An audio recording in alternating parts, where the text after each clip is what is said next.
el plan de trabajo y el tratamiento. Obviamente no vamos a irnos a todo porque, por ejemplo, el plan de trabajo va a depender de la patología, de la enfermedad, que todavía ustedes no estamos revisando y vamos a ir revisándola con el tiempo. Lo mismo que el tratamiento, va a depender ya de cada enfermedad qué tratamiento se va a dar. Bien, vamos a definir, ¿sí? No se está acá viendo que está cambiando sus diapositivas y no se ve en modo presentación. Ah, qué raro. Bueno, entonces gracias por avisar. Voy a, Creo voy a, que para ello tiene que compartir, pero la pantalla completa. No sé si está compartiendo alguna pestaña. así es, estaba con una pestaña, pero vamos a dejar de compartir entonces y nuevamente irnos a presentar. O sea, no se puede presentar con toda la pantalla, hay que hacerlo. ¿Sí? ¿Es lo que me dices? Ujú, es toda la pantalla para que Pantalla, su diapositiva se pueda visualizar como presentación y podamos ver cómo mueven las diapositivas. ya está. Y ahora vamos ya, allí. A ver, ¿me confirman, por favor? Sí, doctora, ahora sí se visualiza en modo Ahora presentación. sí se mueve. ¿Sí? Ujú, sí se Ya mueve, está. doctor. Ya hablamos del logro de aprendizaje, la agenda que vamos a revisar, que es la parte de la historia clínica y algunas características propias de la historia clínica. Y vamos a ver ahora lo que es la definición, ¿no? Ustedes saben y conocen que una historia clínica es un documento médico legal. Entonces, es muy importante, fundamental para defenderse de cualquier posición legal y ser un adecuado llenado de la historia clínica, ¿no? Ser muy meticulosos en ese aspecto porque ello puede ser la diferencia entre ir a la cárcel o ser exculpado en un proceso médico legal. Si no está en historia clínica, no vale que yo dije así, le expliqué esto, o pensé esto, diagnostiqué esto, traté esto, si no está en historia clínica de forma clara. ¿De acuerdo? Entonces, es importante conocer que la historia clínica no solamente es un documento médico que sirve para ver cómo está el paciente, qué características tiene, sino también es un documento legal, que tiene un valor legal, que permite la identificación de todos los profesionales que participan en la historia clínica. A veces no solo es un médico, sino son varios médicos que vemos al paciente, o médicos interconsultantes y otros profesionales como por ejemplo enfermería, fisioterapia respiratoria, radiología, etcétera. También nos sirve como un instrumento de aprendizaje. Muchas veces las historias clínicas sirven para discutir un caso, ¿no? Para profundizar un tema, para un trabajo de investigación. No es un instrumento estático, sino varía día a día con las diferentes respuestas o evolución del paciente. ¿De acuerdo? Y la historia clínica no es igual durante todas las etapas de la vida. La historia clínica neonatal tiene características muy propias, como van a ver en este mes que van a ser neonatología. La historia clínica neonatal se enfoca más que todo a los antecedentes maternos. Cuando uno hace una historia de un neonato, básicamente vamos a revisar todos los aspectos del embarazo, antecedentes de la madre, cómo fue, cómo creció, etcétera, y cómo finalmente cómo nace este neonato. Eso es diferente, por ejemplo, que en el adolescente. Si bien es cierto, por ejemplo, les digo, una historia clínica neonatal, vemos mucho cómo fue el parto, cómo nació, lloró, no lloró, cuánto pesó al nacer, cuál es su talla, perímetro cefálico, etcétera. Un adolescente, no vamos a estar viendo cómo fue el parto, y lloró, no lloró, o sea, ya deja de tener valor muchos antecedentes maternos o perinatales en el adolescente, ¿de acuerdo? En la mayoría de casos. Bien, entonces, recordar que la historia clínica es individual y cada historia clínica es diferente una a otra. Es más, ustedes van a darse cuenta cuando hagan historias clínicas, yo les doy un mismo paciente a dos alumnos, los dos examinan, evalúan, preguntan, pero no puede ser idéntica. Cada uno tiene su forma muy particular de describir la historia clínica, de cómo hacer un relato de historia clínica. Cada uno pone su propia experiencia para redactar una historia clínica, ¿no? O su estilo de hacer una historia clínica. Por lo tanto, la historia clínica siempre va a ser individualizada, siempre de un paciente. Una cosa importante es que nosotros en pediatría tomamos la historia clínica, los datos, nunca en forma directa. O sea, no puede haber una anamnesis directa en pediatría. Va a ser generalmente indirecta, mayormente es indirecta, y a cuando más mixta. O sea, el paciente puede dar datos cuando es escolar, cuando es adolescente, pero siempre debe ir acompañado de la manifestación indirecta de padre, madre o tutor. ¿De acuerdo? Mantengan siempre una actitud positiva. El ambiente siempre es de acuerdo a la edad del paciente, ¿no? Pues si es un lactante, pues generalmente está en cuna, cerca a su madre, ¿no? Un adolescente ya tienes un ambiente más propio de ellos, ¿verdad? Ahora, la técnica pediátrica va a depender de la patología y de la urgencia. Nosotros, por ejemplo, tenemos una historia clínica en emergencia que se hace mucho más rápido, se hace en el pasadizo, se hace en los tópicos, ¿de acuerdo? Y la patología, pues, por ejemplo, si tengo un paciente que viene en shock, prácticamente la historia clínica se hace en trauma shock y es una historia muy rápida, ¿de acuerdo? Debe ser lo más completa posible y detallada para poder llegar a un adecuado diagnóstico. Ordenada y evolutiva. Acá les recalco una cosa, cuando hagan su descripción o su relato de la enfermedad, traten de hacerlo en forma concatenada, o sea, en forma ordenada, en forma secuencial, que nos permita entender la historia clínica. Muchas veces yo encuentro que dice, por ejemplo, paciente empieza su enfermedad el 20 de agosto. Bueno, ¿cuándo habrá sido 20 de agosto? Luego dicen, el domingo presentó esto. 2 días después, tal cosa. Y el 13 de septiembre tuvo esto. En verdad, ahí me obliga como que tener un calendario al lado para poder ver dónde estoy, ¿no? Entonces, traten de tener una secuencia ordenada, secuencial, única, que sea fácil de entender. Hay varias metodologías. Yo les sugiero que, por ejemplo, digan, el paciente empieza su enfermedad hace 5 días con estos síntomas, hace 4 días presenta tales síntomas, hace 3 días se agrega esto, el día de ayer presenta tal cosa, hoy presenta tal cosa, viene emergencia. Entonces, es más fácil seguir la secuencia ordenada de los síntomas y signos para poder dar una interpretación adecuada de ello. ¿De acuerdo? Bien, seguimos.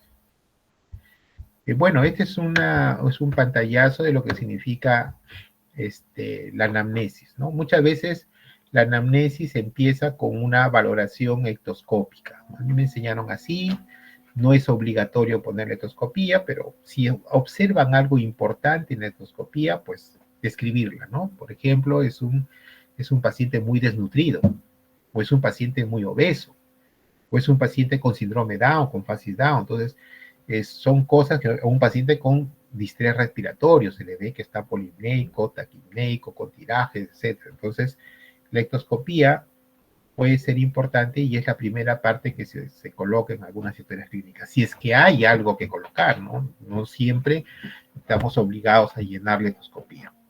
Luego viene la anamnesis, como le dije, que puede ser, que siempre en pediatría es indirecta o mixta, no puede ser nunca directa, como sí lo es en el adulto, o en cirugía, o en ginecología. Y la primera parte, digamos, va a la afiliación. Y en la afiliación, pues, se colocan los datos que corresponden a la fecha, de quién es el paciente, su identificación con DNI, edad, nacimiento, lugar, procedencia, sexo, raza, religión, escolaridad, todos estos datos que ustedes ya conocen de las historias clínicas que han desarrollado hasta ahora. Luego viene un aspecto importante que ya es la enfermedad actual. Ya llenamos la afiliación, ya llenamos de quién se trata, quién es nuestro paciente, de dónde viene, dónde vive, quiénes son sus padres, sus teléfonos, etcétera. Ya está, tenemos esa información, viene la enfermedad actual. Y miren lo que dice, enfermedad actual, que es el motivo por el cual está yendo este paciente a consulta, emergencia, consultorio o hospitalización. Lo primero que tienen que definir después que han interrogado, o sea, esto no es un orden en el cual tienen ustedes como una encuesta y dicen, ya, toca tiempo de enfermedad, señor, su tiempo de enfermedad, ¿cuándo empezó? Hace 5 días. Pongo hace 5 días. Señor, ¿y cómo inició el proceso? No, esta parte la hacen ustedes después de haber entrevistado al paciente. Esto se llena después, al final, cuando ustedes hacen una interpretación. Y no es una pregunta de la forma de inicio, sino es una interpretación de ustedes a lo que les ha contado el paciente, decir esto empezó de forma brusca, de forma insidiosa, etc. Lo mismo con el curso de enfermedad. Entonces, esto se llena por ustedes al final, luego de su interpretación. Dicen, bueno, sí, mi paciente tiene un tiempo de enfermedad de 3 días. 3 días. ¿Cómo inició esto? ¿En forma insidiosa o en forma brusca? ¿De acuerdo? ¿Cómo es el curso? ¿Es estacionario o es progresivo? ¿De acuerdo? Y esta parte que es muy importante y a veces no sé por qué ustedes no lo han entendido bien. Y lo digo porque yo también reviso los casos clínicos mensuales que se presentan en la universidad. Y ahí también se le dice que coloquen los síntomas y signos principales. Y encuentro que en estos síntomas y signos principales hay una lista de 10, 20 cosas. Cada signo, síntoma lo colocan y no es esa la idea de esto. Los síntomas y signos principales es eso, principales. ¿Cuáles son los 2, 3, máximo 4 síntomas y signos principales que sirvan de soporte a mi médico? ¿De acuerdo? Esto es importante. Tengo que de todos los síntomas y signos que tiene mi paciente, cuáles son de importancia fundamentales para mi diagnóstico, para que yo pueda hacer el enfoque diagnóstico. Si no, voy a tener un abanico de posibilidades inmenso. ¿De acuerdo? Y finalmente viene el relato, que el relato no es el que les dice el familiar, no es ese, sino es el que ustedes van a describir luego de haber preguntado, repreguntado, ¿no es cierto? Han hecho su entrevista. Entonces ya pueden hacer una interpretación de cómo es el relato, cómo empieza, cómo sigue, cómo se agregan síntomas y signos, principalmente haciendo un énfasis en la semiología de los síntomas y signos. Es decir, me hablan de dolor, dónde empezó el dolor, se irradia, calma, con qué mejora, cómo empeora, etcétera. De la fiebre, la cuantificó, no la cuantificó, respondió antipirético, no antipirético, qué características tiene esta fiebre, ¿entienden? O sea, describir la semiología de los síntomas y los signos, ¿de acuerdo? En el relato. Y luego vienen las funciones biológicas, que no es lo mismo que funciones vitales. Funciones biológicas está referido al apetito, ¿no? Tiene hambre, no tiene hambre, hiporexia, dejó de comer, etcétera. Las deposiciones son blandas, duras, líquidas, etcétera. El sueño, qué características tiene, la orina, etcétera. Entonces, son las funciones biológicas. El peso, ha cambiado el peso, ha bajado de peso, ha subido de peso, etcétera. Y pasamos ahora a los antecedentes. El grupo de antecedentes es grande, ¿no? Ahí están los antecedentes personales, familiares, generales. Dentro de los personales existen los prenatales. Estos prenatales, la importancia fundamental es en la historia clínica neonatal, ¿no? No tanto en el escolar o preescolar, ya pierde un poco las características, pero el neonato o el lactante pequeño, el lactante menor, sí es importante saber los antecedentes prenatales, que se refiere a la mamá, ¿no? ¿Qué gestación es de la madre? ¿Ha tenido cesáreas, abortos? ¿Qué edad tiene la madre en el embarazo de este bebé? ¿Cuántas semanas de gestación tiene? ¿Se controló? ¿No se controló? ¿Ha habido complicaciones? ¿La mamá se alimentó? ¿Ganó peso? ¿Ha habido algún trauma? ¿Alguna enfermedad de la madre como diabetes, presión alta, infección del tracto urinario o infección del torcho? Entonces, estos antecedentes personales prenatales están en relación al embarazo, a la madre, cómo se ha hecho, son muy importantes y es más, son los únicos que tiene, por ejemplo, un neonato al nacer. Entonces, la historia clínica neonatal busca muchos antecedentes que ustedes van a revisar ahora en este mes de neonatología. Luego tenemos los antecedentes personales natales, del nacimiento, o sea, cómo fue el parto. ¿Fue un parto eutóxico, distóxico? ¿Hubo asfixia al nacer? ¿No lo hubo? ¿El trabajo de parto qué duración tuvo? ¿Si es normal? ¿Cuántas semanas de gestación tuvo? Para decir si es a término, pretérmino, posttérmino. ¿Fue en domicilio? ¿Fue en un hospital? ¿de acuerdo? Hubo complicaciones o no, por ejemplo, se usó forceps, o tuvo depresión al nacer, el líquido amniótico, qué características tenía, la placenta cómo estaba completa, no completa, había mal olor, no mal olor, había RPM o no, etcétera, para yo ver qué factores de riesgo tengo para mí recién nacido. Entonces, los antecedentes personales natales son muy importantes en la etapa neonatal también. Muchas de estas cosas, por ejemplo, no se me ocurre hacerlas o preguntar si el paciente tiene pues 5 años, ¿no? Entonces, la mamá ni se acuerda y no tiene un interés importante para el paciente. Acá también en la parte del examen físico, por ejemplo, tengo que ver el peso, la talla, el Apgar, ¿no? Del nacimiento, el Silverman, si tiene dificultad respiratoria, si ha habido que usar bolsa de oxígeno, ventilación con ambú, intubación, medicamentos. Entonces, en estas cosas están referidas más que todo a los antecedentes personales natales, ¿no? Y importante en la etapa neonatal y en los primeros meses de vida, ¿no? Que permiten hacer interpretaciones a algunas patologías. Bueno, luego sigue ya los antecedentes postnatales. Esto sí ya es para los pacientes en edad lactante, preescolar, escolar, porque nos interesa ver en estos antecedentes personales postnatales cómo es su desarrollo motor fino, por ejemplo, ¿no? Se hace pinza, hace rayas, rectángulos, escribe palabras. La parte del motor grueso, si hay un control cefálico, el rodamiento, a qué edad se sentó, a qué edad gatea, ¿no? Entre los 8 y 10 meses es el gateo, el sentarse a los 6 meses, ya solo, a partir de los 5 meses con ayuda, a qué edad se paró, a los 12 meses, a 15 meses, a qué edad empieza a caminar, que generalmente es entre un año y año y medio, a qué edad empieza a subir y bajar escaleras de pie en pie, si así sin alterar los pies, lo hace a los 2 años, a qué edad da saltos en 2 pies, que lo hace a partir de 2 años generalmente, ya subir y bajar las escaleras alternando los pies es a partir de los 4 años, y saltar en un pie, generalmente 4 a 5 años. Esto es para ver el desarrollo motor grueso. Entonces, todo niño lactante tenemos que valorar, ¿no? A qué edad, a el control cefálico también, ¿no? A los 3 meses máximo, ya a los 2 meses, 3 meses tiene un control cefálico. El control del tórax, el rodamiento y estas cosas son hitos importantes en el desarrollo motor grueso. Lo mismo el lenguaje, ¿no? Normalmente los lactantes empiezan con sonidos guturales, luego monosílabos como ma, pa, a partir de los 6, 7 meses, 8 meses, bisílabos como mamá, suelen decir a partir de los 9, 10 meses, un año, ¿de acuerdo?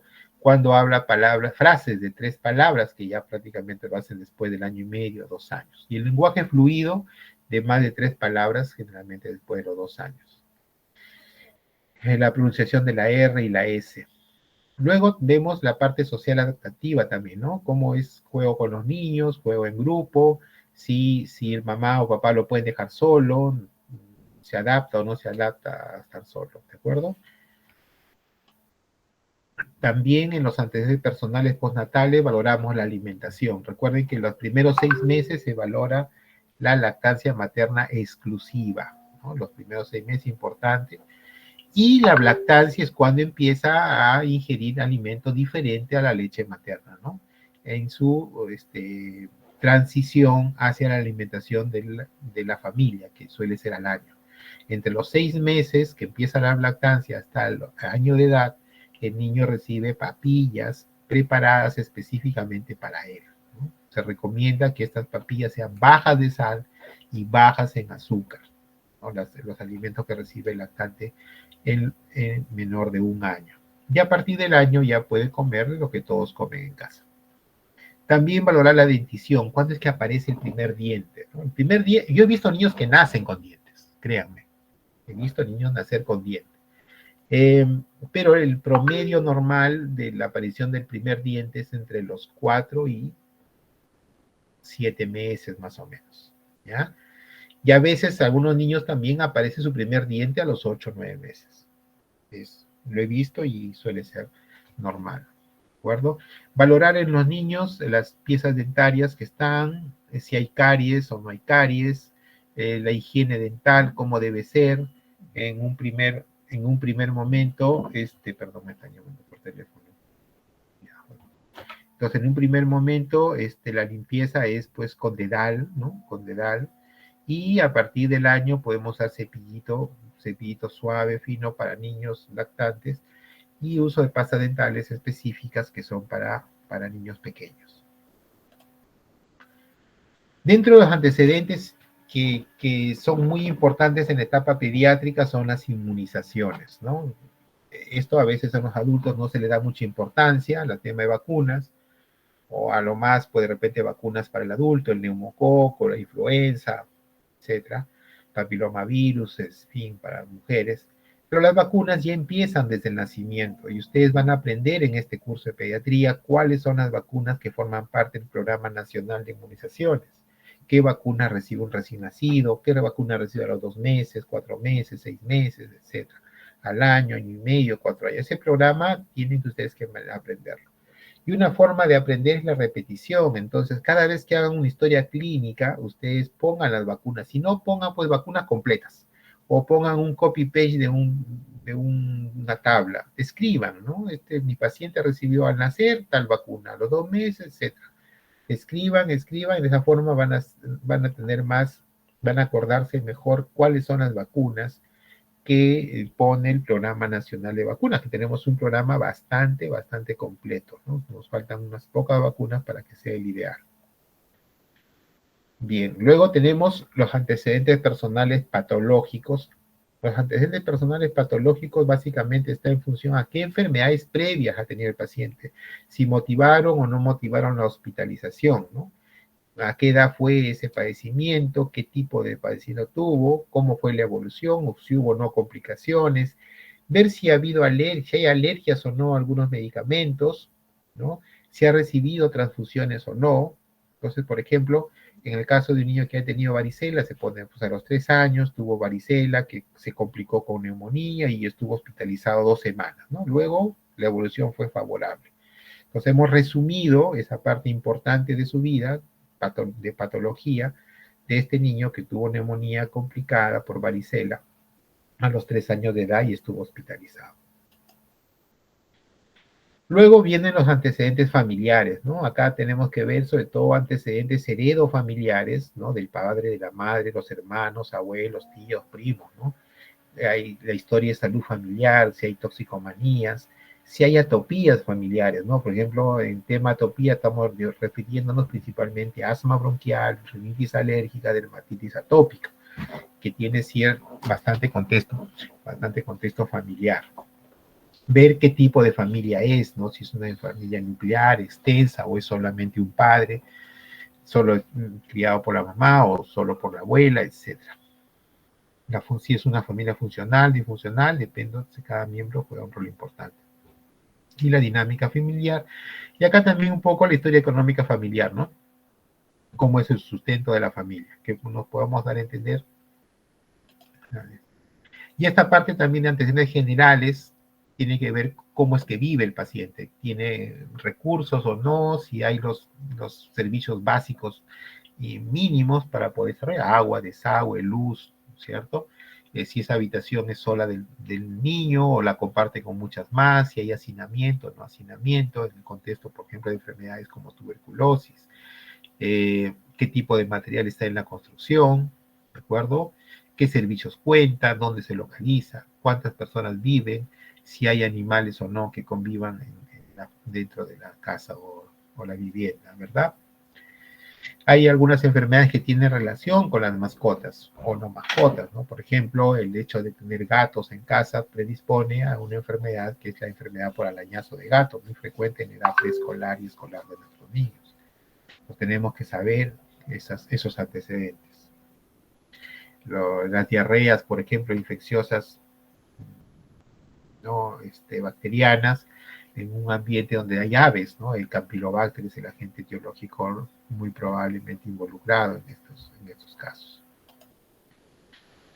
Bien, luego viene el examen físico. El examen físico, como les decía, pues depende mucho de la edad del niño, ¿no? Entonces, por ejemplo, un lactante necesitamos una cuna más alta de lo normal para poder evaluarlo completamente, ¿no?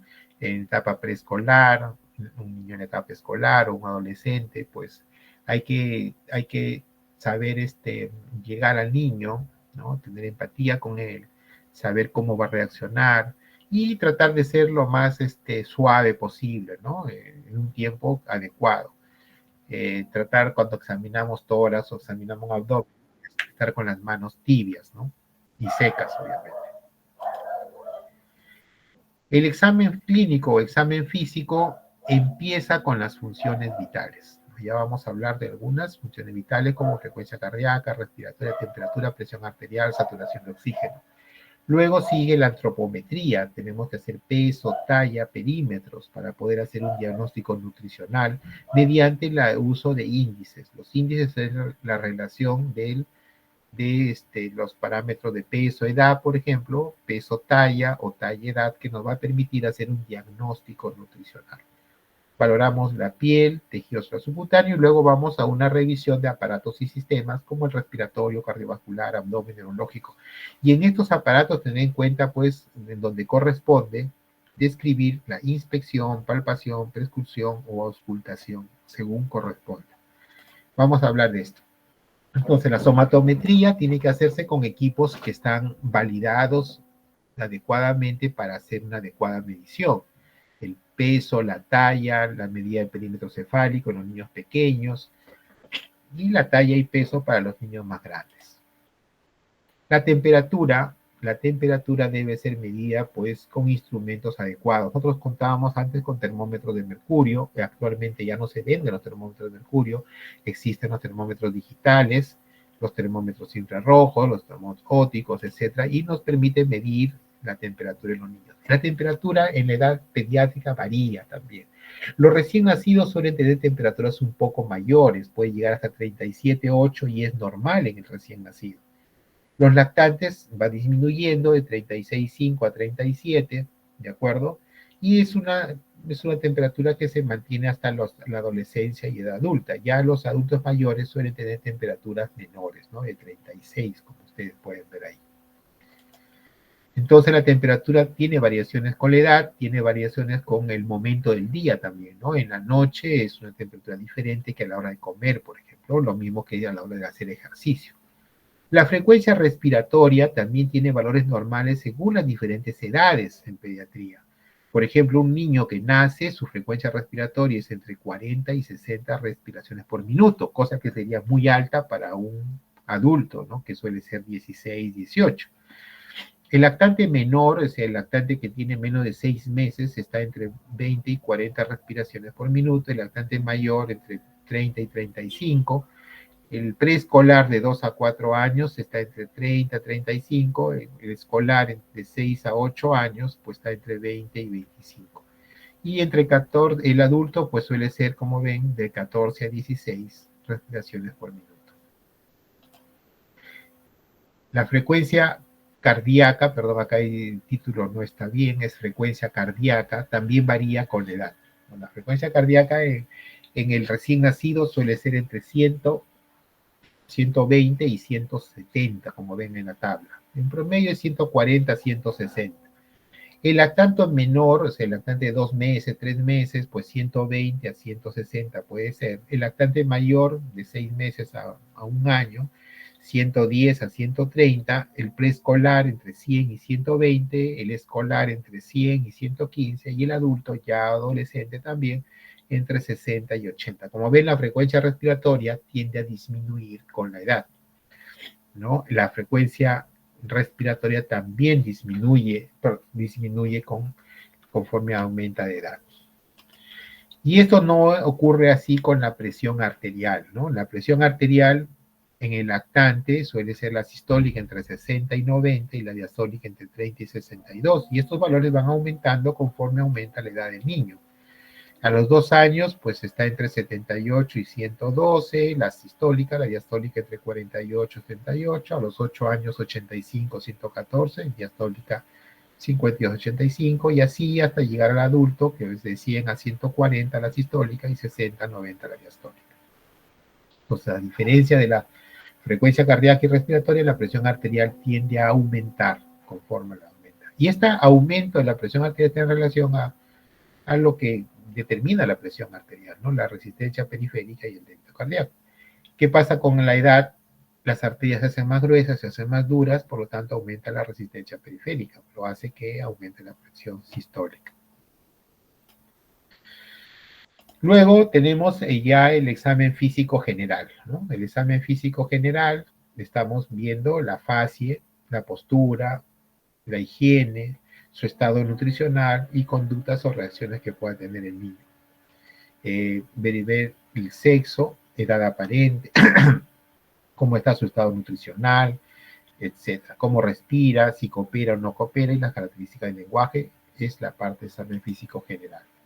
Luego viene la piel, faneras y tejido linfático, que nos permite ver la coloración de la piel, la humedad, sensibilidad, si está caliente, si está fría, el llenado capilar, que escribimos acá también, que es un importante marcador de la circulación, si hay úlceras, descamaciones, erupciones, cicatrices, equimosis, si hay hemangiomas, petequias, huellas de rascado, el pelo, cómo está, el pelo axilar, si hay vello pubiano o no, la coloración de las uñas, su fragilidad, cómo se distribuye el tejido linfático, si hay adenomegalias o no, ¿no? Entonces, eso nos permite ver el estudio de la piel. Luego vemos el estudio de la cabeza. En los niños pequeños, recordar las fontanelas. La fontanela anterior es la que demora más en cerrarse, se cierra alrededor del año y medio, 18 meses. La fontanela posterior se cierra mucho más rápido, generalmente a los 3 meses ya se cerró la fontanela posterior. Ver la forma de la cabecita, muchas veces tenemos niños con microcefalia, como ven acá, u otros niños en los cuales la cabecita crece más de lo normal y aparecen estos niños con macrocefalia, ¿no? Que puede ser secundario a una hidrocefalia. Eso tenemos que mirarlos y darnos cuenta. En la cabeza misma, ver los ojos, si hay presencia de nistagmus. A veces agudeza visual es difícil evaluarla en consultorio, una historia clínica normal. Ver los párpados, la conjuntiva, la córnea, las pupilas, el fondo de ojo. Los oídos igual, ¿no? Ver la agudeza auditiva, el conducto auditivo externo, si hay abombamiento o no, si hay eritema o dolor, ¿de acuerdo? Lo mismo la nariz, a veces hemos tenido niños con cuerpos extraños dentro de las fosas nasales. Todo niño que venga en emergencia con secreción purulenta, maloliente en fosas nasales, pensar en cuerpo extraño. Algo se metió. No solamente se puede tratar de una rhinositis, sinusitis. Lo mismo ver la boca, ¿no? Los dientes, los labios, la faringe posterior, las amígdalas, etcétera. En el cuello también ver la forma, si hay dolor o no, valorar la tiroides o presencia de ganglios inflamados que están mayormente en el cuello. Recuerda que los niños tienen ganglios linfáticos a nivel cervical, retroauricular, etc. Luego en el aparato respiratorio, pues tenemos que ver siempre inspección, palpación, percusión, auscultación, ¿no? El tamaño del tórax, la forma, cómo se moviliza con la respiración, el tipo de respiración, la percusión, si hay matidez en el caso de derrame pleural o en el caso de neumonía, telectasia, si es timpánico en el caso de neumotoras, por ejemplo, cómo pasa el murmullo vesicular y si hay ruidos agregados como crepitantes, sucrepitantes, sibilantes, etcétera, roncantes. En el corazón tenemos que hacer inspección, tenemos que hacer palpación y auscultación, ¿no? Percusión en el tórax pequeño niño para el corazón no se hace, ¿no? No está. Y ver dónde están los latidos cardíacos, dónde está el impulso ventricular, los ruidos cardíacos característicos, el choque de punta, si hay frotes o no, si hay soplos a la ocultación, si hay arritmia en los ruidos cardíacos, cómo están los pulsos periféricos para valorar la circulación periférica y el llenado capilar, ¿no? Del examen cardiovascular. En el examen de abdomen, acá lo que tenemos que tener en cuenta es que primero se hace la inspección, pero no se pasa a la palpación, sino se hace auscultación antes de percusión-palpación, para no alterar los ruidos hidroaéreos, ¿no? Se ausculta en cada cuadrante y por lo menos 15 segundos cada uno para valorar los ruidos hidroaéreos o ruidos peristálticos, que suelen ser normal hasta 5 por minuto, ¿no? Luego las extremidades en los niños pequeños, lactantes menores, valorar un poco lo que es la luxación de cadera mediante las pruebas de Ortolani y Barlow y la apertura de las caderas, ¿de acuerdo? Ver si hay alguna alteración del pie, como el piebot, pie equino, etcétera, varo, cordocáceo. Las articulaciones, lo mismo, ver los tamaños, sensibilidad, si hay dolor, color, etcétera, ¿no? Y allí les muestro dos fotos, por ejemplo, de genovaro y genovalgo. Eh, genovaro, por ejemplo, es las piernas arqueadas, piernas abiertas o rodillas separadas, que es normal en los lactantes. Los lactantes son así arqueaditos, no es que esté mal. El lactante es normal. Y el preescolar suele tener este genovalgo, genovalgo, ¿no? O sea, las rodillas juntas con los pies abiertos. Es normal y transitorio en la etapa preescolar el genovalgo, y el genovaro es, digamos, fisiológico en etapa de lactante. ¿De acuerdo? Luego se regulariza. No olviden evaluar el área perineal, ¿no? No solamente para ver genitales, sino también para ver el área anal. Si hay alguna atresia, si hay fisuras, si hay condilomas, si hay prolapso rectal, como el que ven acá en la foto, si hay eritema perineal, cuando no es adecuadamente cuidado este niño, si hay algún tipo de absceso. Entonces, estas son la evaluación anorrectal. Y el examen neurológico al final, pues básicamente valoramos el estado mental, el nivel de conciencia, si está orientado, dependiendo de la edad, ¿no es cierto? Si hay movimientos anormales, podemos valorar su memoria, si hay irritabilidad, examen de pares craneales se pueden hacer, lo van a ver en el transcurso de sus rotaciones en práctica, el desarrollo muscular, movimientos voluntarios, la fuerza y el tono muscular, ¿no? Y asimismo valorar signos meningios como rigidez de nuca, Kernis, Brunzinski, etc.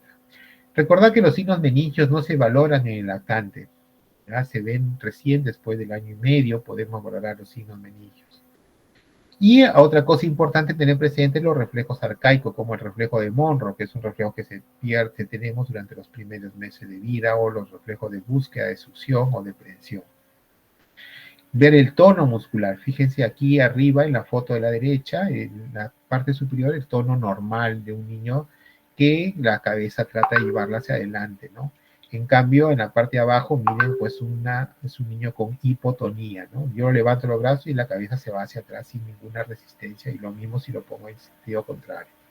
La cabeza cae, todo cae por hipotonía.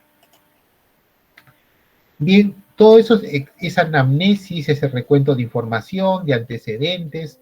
El examen físico, pues nos lleva a plantear diagnósticos, ¿no? Y a veces los diagnósticos, pues puede ser un signo destacado, por ejemplo, solamente hay una tumoración en tal lugar, no hay otra cosa. Es un tumor de etiología terminal, es un signo destacado. O puede ser sindrómico, pero acá cuando hablamos de síndromes, por favor tengan cuidado que debemos usar los síndromes claramente establecidos. Por ejemplo, síndrome nefrótico, síndrome de condensación, síndrome este, de pleuroparenquimal, etcétera, que tiene signos y síntomas característicos. No inventen, no me pongan síndrome respiratorio, síndrome digestivo, síndrome de piel, ¿no? Eso no existe, ¿de acuerdo? Y esos síndromes, pues, tienen varias etiologías, me llevan a plantear el diagnóstico más probable, qué diagnóstico puede ser, y qué diagnósticos diferenciales podemos plantear, para que finalmente, luego de un plan de trabajo, pueda llegar adecuadamente, que a veces no se llega también, a los diagnósticos definitivos, ¿no? Ya cuando se ha comprobado con algunas pruebas o test diagnósticas o según la evolución clínica también. Entonces, una vez que he planteado mis diagnósticos, tengo que plantear mi plan de trabajo y tratamiento. El plan de trabajo, pues son los exámenes auxiliares que yo solicito para que confirme o descarte los diagnósticos presuntivos que he planteado. Estos exámenes auxiliares tienen que estar en relación con los diagnósticos. Por ejemplo, si yo planteo como diagnóstico infección del tracto urinario, no voy a pedir una punción lumbar como examen, como plan, ¿de acuerdo? A menos que no esté en mi descartar que no tiene una meningitis, por ejemplo. Entonces, mis exámenes auxiliares deben corresponder a los planteamientos diagnósticos que yo he realizado. Pueden ser estos bioquímicos o hematológicos, pueden ser de imágenes como radiografías, ecografías, etcétera, o especiales como electroencefalograma, polisomografías, etcétera. Y segundo, también debo plantear si debo realizar algunas interconsultas, ¿no? En algunos casos debo realizar interconsultas, en otros de repente no. Finalmente llego al tratamiento, y el tratamiento propuesto va a depender del diagnóstico, y este tratamiento puede ir cambiando según la evolución de mi paciente. Es cambiante, no es único. Bien, chicos, creo que con esto hemos hecho una revisión rápida de lo que significa la historia clínica pediátrica, sus partes, sus características fundamentales que permitan, pues, ustedes llegar a un planteamiento diagnóstico, a un plan de trabajo y finalmente a un tratamiento adecuado para su paciente pediátrico. Voy a dejar de compartir para poder verlos ustedes. Ok, muy bien, muy bien. Veo que son 105 los que han estado terminamos la clase. La plataforma Meet, pues es una plataforma que me gusta porque toma asistencia, automáticamente toma asistencia y no solamente dice quién entras, no el tiempo que han estado, o sea, pueden estar estado desde el principio, de tal hora a tal hora, y eso nos va a servir para hacer un registro de la asistencia de ustedes. Recuerden que algo importante, 30% de inasistencias a las teorías significa desaprobar el curso, ¿ya? Más del 30% no pueden tener nota aprobatoria, ¿de acuerdo? Entonces, cuídense mucho con el tema de la asistencia, ¿ya? Eh, Son alrededor de 80 teorías, 8 por 3, 24, pues estábamos hablando que no puede tener más de 24 faltas, ¿de acuerdo? 3 tardanzas también se cuentan como faltas. 3 tardanzas se cuentan como faltas. Y como les digo, esta plataforma les graba la hora que ingresan, a la sesión. Así que no se confíen, por favor. Estoy informando el primer día de clases y está siendo grabado, ¿no? Para que no haya dudas y sí que comuniquen a sus compañeros. Juan Pablo Taboada. Sí, doctor, ¿va a pasar esta clase? ¿Cómo? Sí, va a pasar esta clase. Pasarla, bueno, como digo, le hemos grabado. Voy a ver de qué forma se puede compartir con todo, pero si está grabada se puede pues compartir. Ok. Bueno, estamos experimentando esta plataforma por primera vez de forma oficial en la universidad. Lo que veo es que sí admite más de 100. Era mi duda que no admitiera más de 100, pero sí, hay más de 100 y probablemente sea la plataforma que utilicemos. Ahora les pido que ustedes ingresen también con bueno, quienes han entrado con su usuario con su correo de la universidad, no tienen problema, no requieren que sean admitidos. Les piden ser admitidos cuando no entran con el correo de la universidad. Ya eso sí me he podido dar cuenta al principio, porque había gente que entraba, y solo de algunos me pedían admitirlos. Entonces, para no tener problemas, la delegada le pido, Andrea, por favor, que comuniques a todos que traten de entrar a las clases cuando sean por Meet, con su correo de la universidad. ¿Ya? Registren de esa forma. Sí, doctor, no se preocupe, yo lo hice. Y decirles a todos también, a todas, porque faltan, que la asistencia se va a tener en cuenta, o sea, tienen que estar presentes en las actividades, ¿no? Es cierto que queda grabado, pero la universidad indica de que el 30% ya les impide tener nota final de teoría. Lo mismo para la práctica, 30% de inasistencia en una rotación es nota desaprobatoria. En las prácticas se les evalúa en cada rotación. Cada rotación tiene calificación por sus docentes. Y si, por ejemplo, faltaron a esa semana, pues la calificación es 0. ¿Sí? Si faltaron la mitad, pues los calificarán la mitad. Entonces, traten de no faltar a las prácticas, por favor. ¿Ya? Preguntas de la clase, chicos. Tenemos tiempo. Porque el día de hoy, la doctora que hace la segunda clase va a dictar su teoría a las 5:30. 5:30 p.m. La doctora va a hacer la clase teórica, la segunda clase teórica. Así que por favor estén atentos. Voy a hacer la programación igual como la he hecho ahora con el Meet para mandársela a la delegada y la delegada va a hacer la distribución a todos ustedes para que puedan ingresar, ¿no? Trataré de hacer la programación a eso de 8:15 Porque veo que tampoco se corta la hora, no me llega ningún aviso que se corta. Meet se cortaba a los 50 minutos, me parece, cuando no es, digamos, pagado. Pero creo que como uso de la universidad, me parece que no tiene límite de horario. Preguntas, chicos, de historia clínica, algo que les ha llamado la atención, algún comentario. Una consulta, doctor, disculpe. Sí, Sebastián, dime. En lo que comentó de los hitos del desarrollo, para tener una referencia de eso, digamos, ¿hay que buscar una bibliografía aparte o nos podemos basar en lo que Mire, dice el MINSA? yo ahora les he dado una pincelada de lo que es la historia clínica. No se trata que les dé una clase de inmunizaciones o de desarrollo psicomotor, ¿de acuerdo? O factores de riesgo, no, es una pincelada. Entonces, eso es básicamente como ejemplo. Los hitos de desarrollo lo van a desarrollar ustedes bastante en cada práctica, porque cuando hagan prácticas, pregunten a sus docentes ahí, ¿qué hito de desarrollo vamos a ver en el paciente? ¿De acuerdo? Pregunten, pregunten y pregunten, sean preguntones. De esa forma van a aprender más. Entonces, yo, por ejemplo, les digo a mis alumnos, miren, chicos, acá lo que importante es en el lactante, por ejemplo, ver control cefálico, control de tórax, se sentó bien, gateó, se puso de pie, primeros pasos, son los hitos, digamos, de desarrollo más importantes en motor grueso para mí. Ahora, ya hacer una evaluación más especial del desarrollo ya cae en el campo de la neurología pediátrica. Entonces ustedes van a tener clases de esto, del desarrollo. Ahí la doctora que hace la clase, neuróloga pediatra, va a explicarles algunos hitos más importantes o algunos test que se utilizan más ampliados, ¿no? Que ustedes como médicos generales muchas veces no lo van a utilizar, pero sí es necesario que sepan para poder identificar algunos que salen fuera, que tienen que derivarlo al especialista, ¿de acuerdo?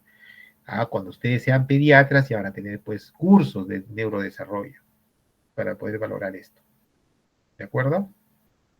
Así que no te estreses, que esto poco a poco lo vas a ir viendo en clases y en las clases que corresponden al neurodesarrollo.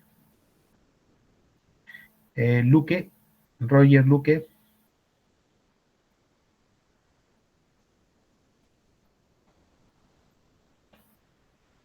Roger, levanta la mano. Roger Luque. ¿No? ¿Alguien más quiere hacer alguna pregunta? Todavía tenemos tiempo.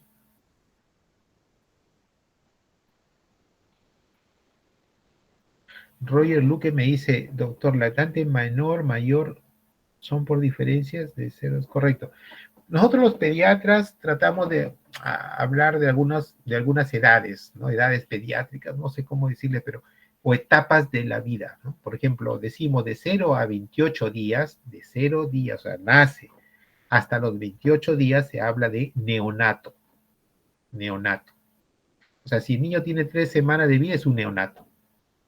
Entonces, y esto es curioso, porque, por ejemplo, en el Hospital Almenara o grandes hospitales existen pediatras de guardia y existen neonatólogos de guardia.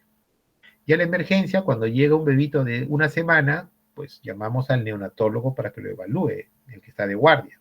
Aunque los pediatras también lo vemos, ¿no? Vamos a ver. Pero algunas veces que cuando ya requiere hospitalización el niño, llamamos al neonatólogo porque él es el que hospitaliza. No puedo hospitalizar yo pediatra a neonatología, tiene que ser el neonatólogo de guardia.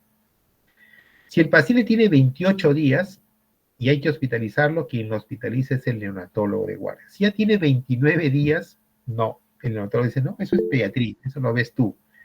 Y ya lo ve el pediatra y lo hospitaliza. Entonces, neonatología es de 0, desde que nace hasta los 28 días. Luego viene la etapa del lactante. Bueno, se entiende que el lactante es el niño que lacta, ¿no es cierto? Y nosotros, en términos generales, hablamos de lactantes menores de 1 año, los menores de 1 año.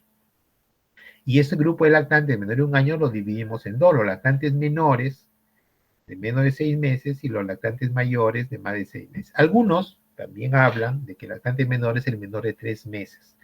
Bueno, la verdad que ese es un tema ya de características. Yo en lo personal, cuando me dicen lactante menor, pienso en lactante menor de 6 meses. Y el lactante mayor, el lactante de más de 6 meses. El lactante menor no toma otra cosa más que solo leche materna o leche.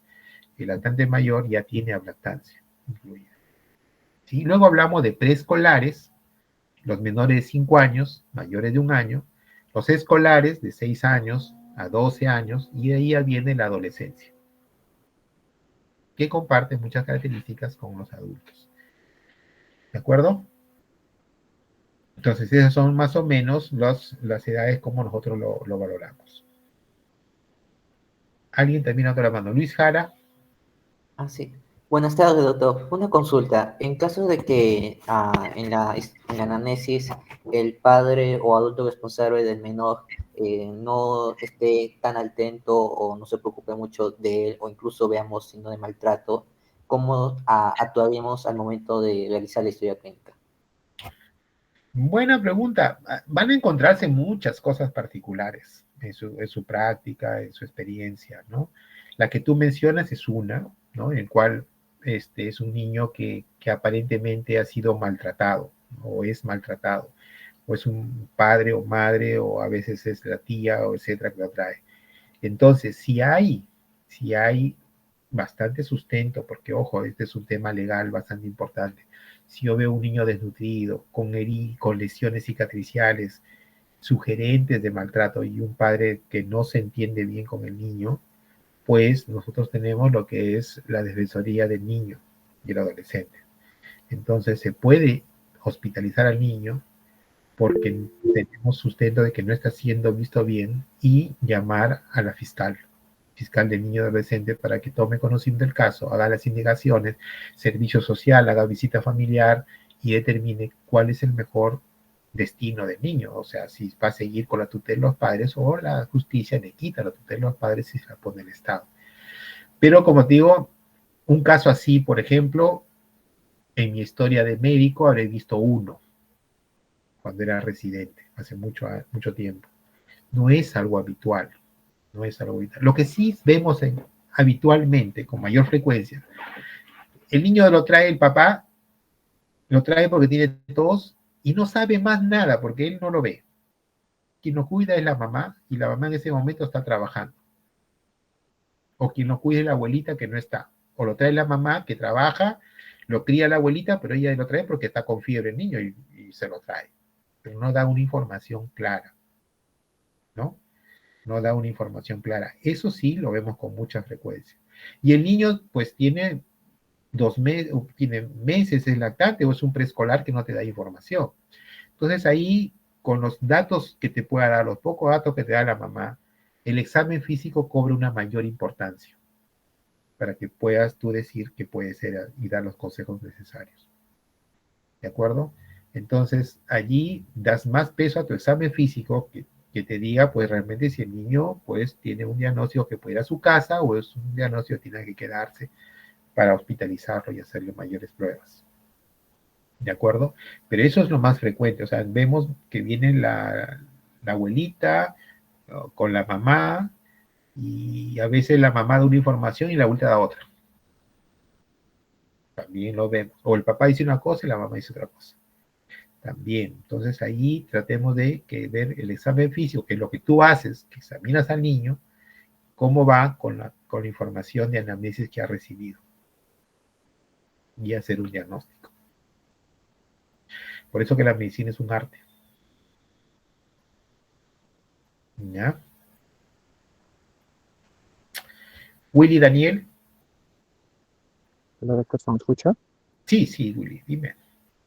Hacer una consulta. ¿Cómo puede diferenciar en el caso de un examen físico si es que el niño parece, por parte de los padres, el síndrome de Munchausen? Bueno, por ejemplo, el examen físico que no tiene tanta relación con lo que dicen los padres. Tú me estás hablando del niño maltratado, ¿verdad? Sí, doctor. Entonces, por ejemplo, ¿no? Un niño que viene por trastorno de sensorio, convulsiones, nosotros le hacemos una tomografía y vemos que tiene una hemorragia intraventricular. Y el papá dice, no, no le pasó nada, estaba solito, estaba allí, sí, no, nadie le hizo nada y empezó a convulsionar.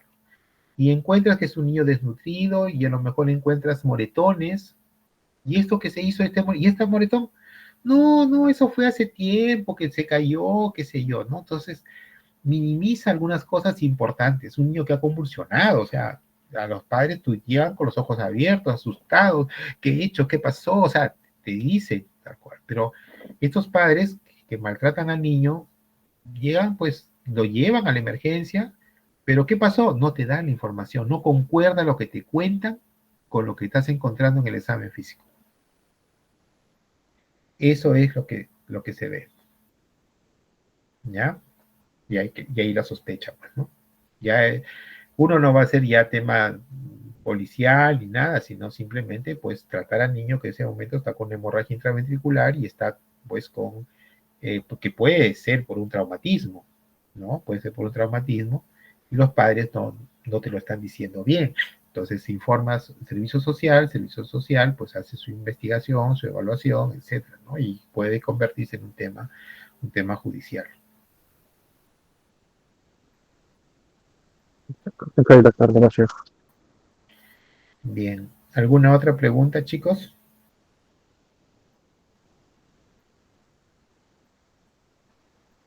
Muy bien.